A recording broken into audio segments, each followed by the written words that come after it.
Hapdeng ka jing pahara ka bajur kum kadak ka jing Pynrem halor ka Jingshah Siat Mukroh ki santli ki Sengbhalang hene kasngi kila penlong ya ka Shong Kyllaiñ Mungor ha umwat jong ukyang nongba uba hajan civil hospital ki san seng bakuntup ya ka KSU RBYF FKJGP JSU bat HNYF kilai pentip bakin sapenlong ya ki wei ki program ya ki hakini kisngi banwan.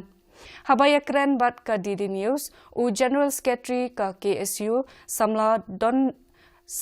Donald V Thaba ula ong babaro ki Sengbhalang ha Shillong kila penpau ya ka jing persha halor ka jingle donbor jong ka sarkar Assam habaya de bat ka Jingshah penyap badang shen jong ki nongshong shnong boloi ha ki pulit Assam.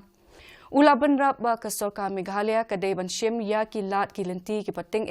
ban khang lat ya ki ba kum ki tei ki kambean hadien habut da ka ba penbyang ya ki bor pahara ha ki shnong khaput nolor ka tei ka Shong Kyllaiñ Mungor hene kasngi kin penlong ru ya ka jingthang mombati kum kadak ban kin mau burom ya ki minsiam balaklan no.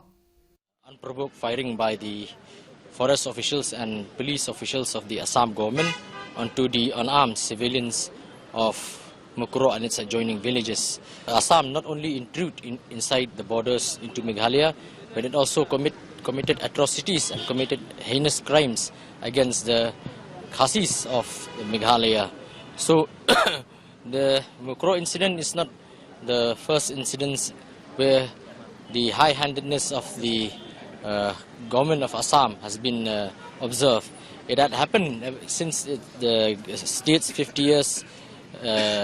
establishment. We have seen that many atrocities are being committed by officials from the government inside the borders of Meghalaya.